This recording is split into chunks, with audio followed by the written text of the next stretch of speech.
Parmi les tabous de l'Israël antique, il en est deux qui présentent la particularité à la fois d'avoir été édictés par la divinité et de remonter directement ou indirectement aux origines de l'humanité. Il s'agit des tabous associés au sabbat et au sang.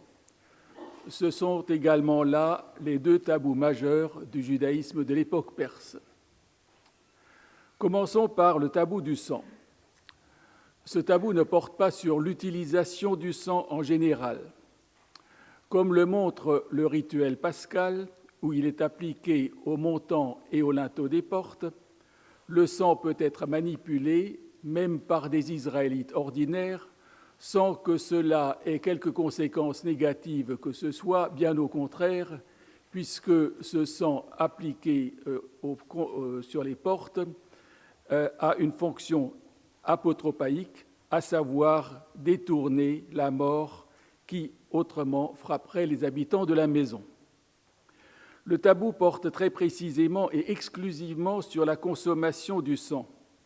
Et c'est d'ailleurs dans le cadre d'instructions relatives à la consommation de la viande qu'il est énoncé. Déjà, le Deutéronome interdisait strictement de manger le sang. Manger, c'est le verbe qui est utilisé.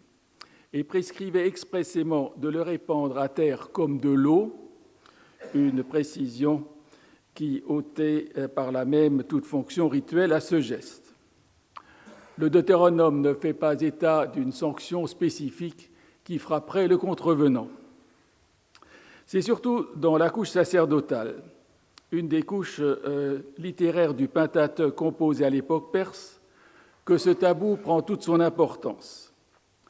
Il est énoncé une première fois en Lévitique 3.17, repris en Lévitique 7, 26 et 27, développé longuement en Lévitique 17, 10, 12, 14, les versets 10 à 12 précisant que ce tabou s'impose non seulement aux Israélites, mais également aux immigrés. Sauf dans le cas d'un sacrifice, et plus précisément à propos d'un gibier, il est spécifié que le sang doit être versé à terre, ceci tout comme dans le Deutéronome, et qu'il doit être recouvert de terre. Le Code sacerdotal précise que toute transgression de ce tabou serait sanctionnée par la divinité, qui tournerait sa face contre le coupable et le retrancherait du milieu d'Israël. Pourquoi ce tabou ? Plusieurs raisons sont indiquées par nos auteurs. D'abord parce que le sang, comme d'ailleurs aussi la graisse, constitue la part du sacrifice strictement réservée à la divinité. Mais aussi parce que la divinité a assigné au sang sacrificiel, et plus précisément au sang d'une des formes du sacrifice qu'on appelle habituellement le sacrifice pour le péché, la divinité a assigné à ce sang la fonction de servir à l'expiation, Lévitique 17, 11 à 12, autrement dit, à réintégrer dans la communauté cultuelle ceux qui s'en seraient trouvés momentanément exclus du fait de leur impureté ou de la transgression inconsciente ou involontaire d'un interdit divin. Surtout, nous est-il dit, si le sang est interdit à la consommation, c'est que le sang contient l'âme de la victime, son principe vital, motif que l'on trouve déjà énoncé dans le Deutéronome. Soit dit en passant, et contrairement à notre hymne national, la Bible hébraïque ne qualifie jamais le sang d'impur. Ce qui fait l'intérêt du code sacerdotal est qu'il met ce tabou en relation avec des instructions données par la divinité immédiatement après le déluge à l'ensemble des humains.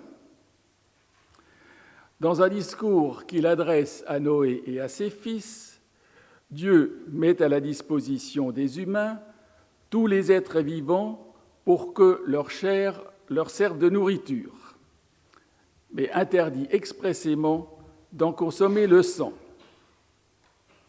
Le sang, y est-il précisé, n'est pas simplement une composante à côté de la chair, il représente la vie, or celle-ci n'appartient qu'à Dieu. L'être humain ne saurait donc en disposer, la manger et donc la détruire. Cette autorisation de tuer tous les animaux pour les manger est en rupture radicale avec les instructions relatives à la nourriture que Dieu avait données aux humains au moment de leur création et où il leur avait attribué une nourriture exclusivement végétale. Ce changement est assez surprenant.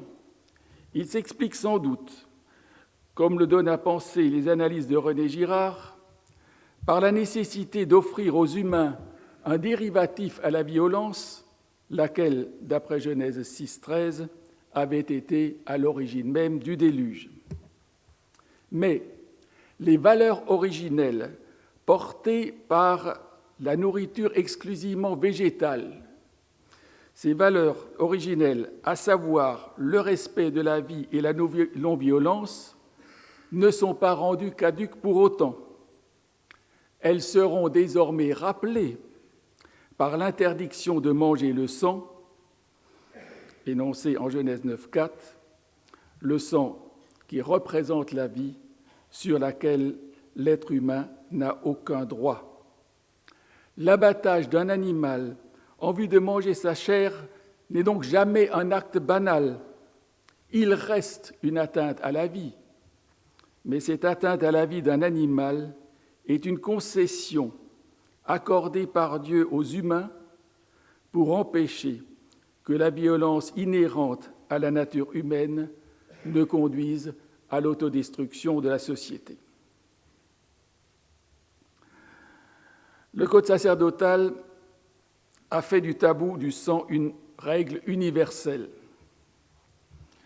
Nous savons bien que tel n'est pas le cas, même parmi les voisins d'Israël.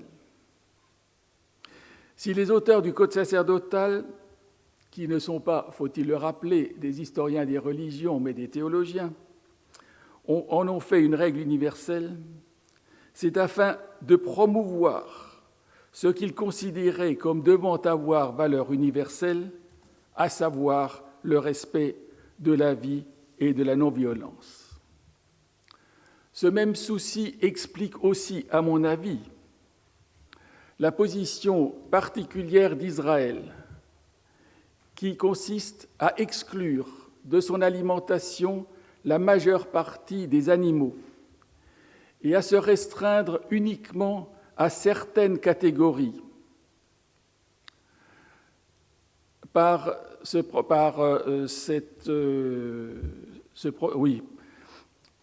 dispositions. Israël se situe entre l'utopie originelle où aucun animal n'était destiné à être tué pour être consommé et la situation post-diluvienne où tous les animaux pouvaient servir de nourriture aux humains. Par cette restriction, Israël devient ainsi le porteur, le témoin de l'utopie originelle. À mon sens, c'est là toute la signification des dispositions concernant les animaux dits purs, autrement dit autorisés à la consommation, et les animaux dits impurs, autrement dit interdits à la consommation.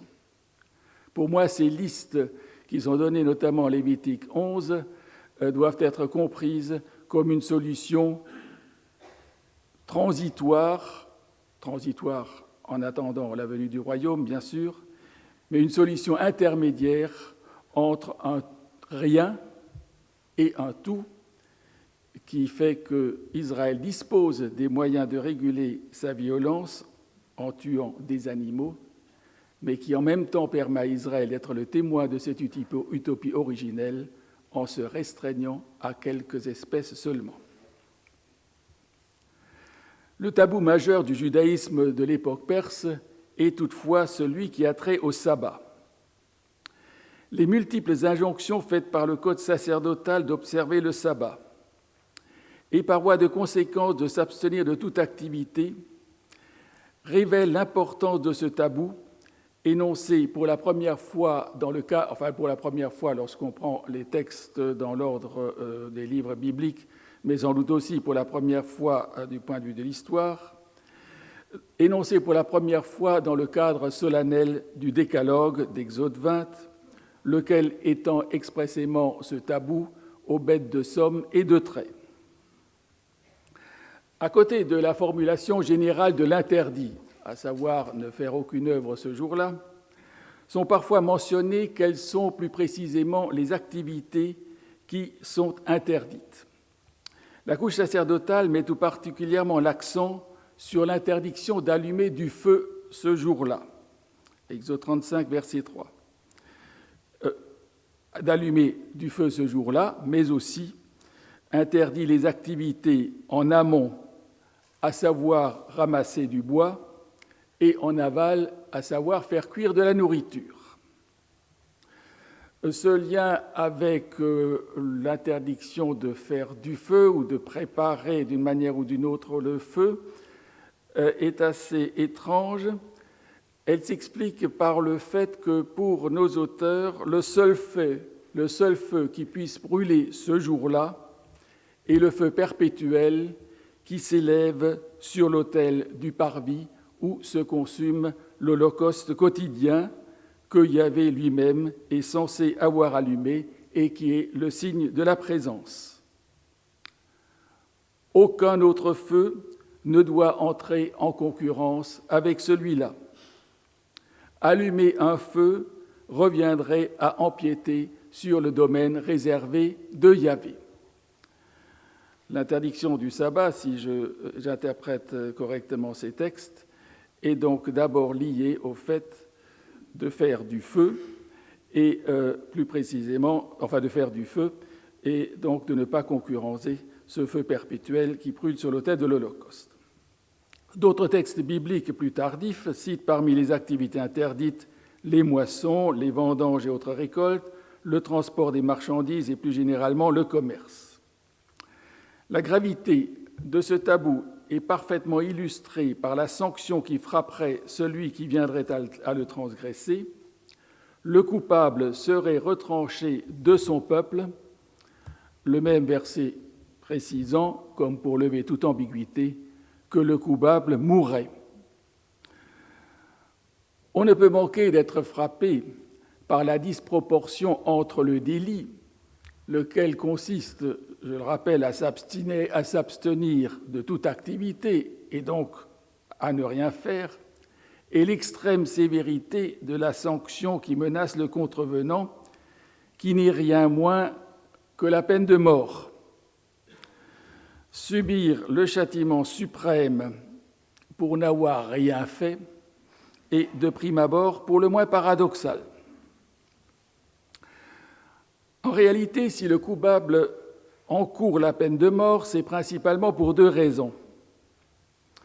La première, énoncée en Exode 21 dans le cas du Décalogue, est que le sabbat commémore le 7e jour de la création de l'univers, celui qui marque la conclusion de cette création, jour où, nous est-il dit, Élohim s'est reposé de toute l'œuvre qu'il avait faite.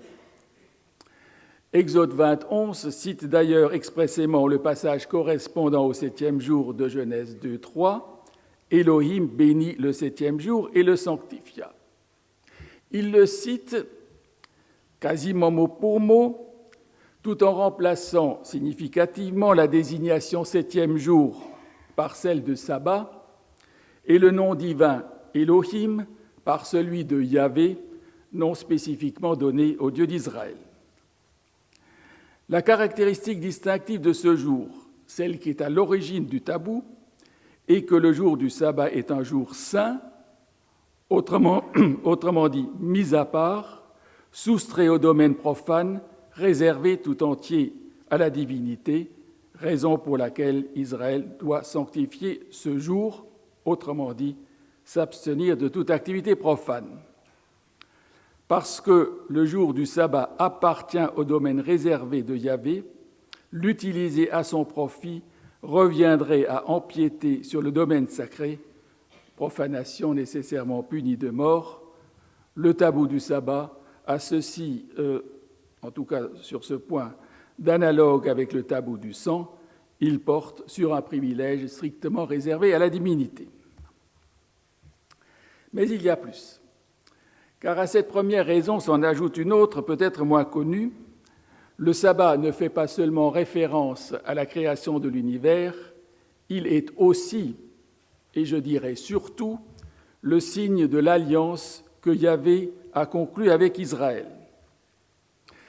Cette explication est donnée dans un passage important du livre de l'Exode, en Exode 31, 12 à 17, un passage que ses auteurs ont rédigé avec un soin tout particulier, lui donnant une structure concentrique avec au centre l'énoncé de l'interdit, qu'ils ont encadré de 3 séries d'affirmations qui se correspondent 2 par 2 et qui respectivement énoncent la sanction qui frappe le contrevenant, la peine de mort, enjoignent d'observer le sabbat et précisent que le sabbat est le signe de l'alliance entre Yahvé et Israël. Une structure en 7 points, 7 évidemment qui rappellent le sabbat, 7 qui rappellent peut-être aussi le chandelier à 7 branches qui se trouve dans le sein et qui représente la présence de Yahvé au milieu de son peuple. Cette alliance du sabbat fait suite à 2 autres alliances, celle qu'Élohim avait conclue avec l'ensemble des êtres vivants après le déluge, alliance au terme de laquelle il s'engageait de manière unilatérale et sans contrepartie à ne plus jamais détruire la terre par un déluge, alliance dont le signe est l'arc-en-ciel, et celle avec Abraham, conclue par El Shaddai, au terme de laquelle il s'engageait à multiplier sa descendance et à donner à ses descendants un territoire en propre, alliance dont le signe est la circoncision. Cette 3e alliance, cette dernière alliance, est conclue par Yahvé, non spécifiquement révélée à Israël, et elle a pour signe le sabbat. Dans ces conditions, ne pas respecter le repos sabbatique apparaît comme un acte de rébellion contre Yahvé, comme une rupture de l'alliance. Allumer un feu, qui par ailleurs est le signe de la présence de Yahvé, apparaît comme une bravade et un crime de lèse-majesté qui ne peuvent être sanctionnés que par la mise à mort du coupable. Comme le sang, le tabou du sang est rattaché aux origines mêmes, le tabou du sabbat est rattaché aux origines mêmes de l'humanité. Mais tandis que le tabou du sang est considéré comme ayant valeur universelle, celui du sabbat est présenté comme étant spécifique à Israël, alors même qu'il rappelle une réalité universelle, à savoir la création. Cette restriction du tabou au seul Israël s'explique par la vocation particulière assignée par Yahvé à son peuple, à savoir d'être le témoin du Dieu créateur et de proclamer sa suzeraineté sur l'univers tout entier. Ces 2 tabous remplissent principalement 2 fonctions. La fonction première, affirmer une conviction. Le tabou de la consommation du sang manifeste le caractère sacré de la vie, de toute vie, humaine mais aussi animale, laquelle relève de la divinité, sur laquelle seule la divinité a pouvoir de vie et de mort. Inculquant le respect de la vie, dont il fait la valeur fondamentale, le tabou du sang fixe ainsi des limites à la violence destructrice. En cela, ce tabou rejoint ce que dit Mary Douglas de la fonction du tabou en général, à savoir, je cite, qu'il est le souci intelligible de protéger la société contre des comportements qui la détruiraient. De son côté, le tabou du sabbat, en contraignant à renoncer chaque semaine à l'usage profane de la dernière journée, exprime la reconnaissance publique que le temps, autrement dit l'histoire, appartient à la divinité qui en est le maître et qui la met à la disposition des humains. Ce tabou du sabbat a encore une autre fonction, particulièrement importante, celle d'être un marqueur identitaire qui non seulement unit entre eux l'ensemble des Juifs, mais qui aussi, par ce comportement singulier de s'abstenir à intervalles réguliers de tout travail, les singularise. Marqueur qui prend toute son importance en contexte de diaspora face à la menace d'assimilation. Contrairement à ce à quoi l'on aurait pu s'attendre, ce marqueur n'est pas mis en relation avec le mythe fondateur d'Israël, tel qu'il est énoncé principalement dans le livre de l'Exode.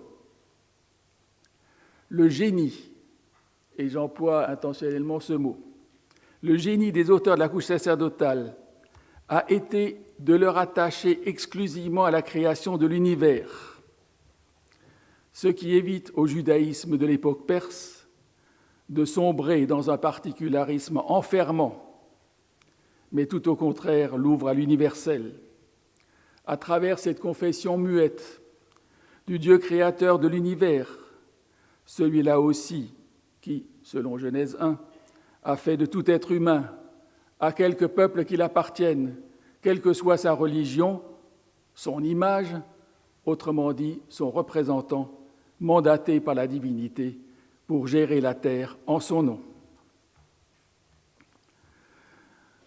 Ces deux tabous ont encore une autre fonction. Ils servent à mettre les individus sous le contrôle de la communauté. Le tabou du sabbat permet à tous de vérifier que chacun s'abstient non seulement de toute activité exposée au public, mais aussi de toute activité domestique. Le tabou du sang, qui échappe davantage au contrôle public, est destiné pour sa part à lutter contre toute forme de pratique idolâtre au cours desquelles les fidèles boiraient le sang d'une victime. Cette fonction de vigilance qui met la société sous le contrôle de forces transcendantes, dont on attend qu'elles garantissent le respect de la règle, est la fonction principale du tabou, et n'est bien entendu nullement spécifique au judaïsme de l'époque perse. Le tabou reste toujours le meilleur moyen d'imposer l'observation d'une règle que le seul contrôle policier est incapable de faire respecter. Je vous remercie.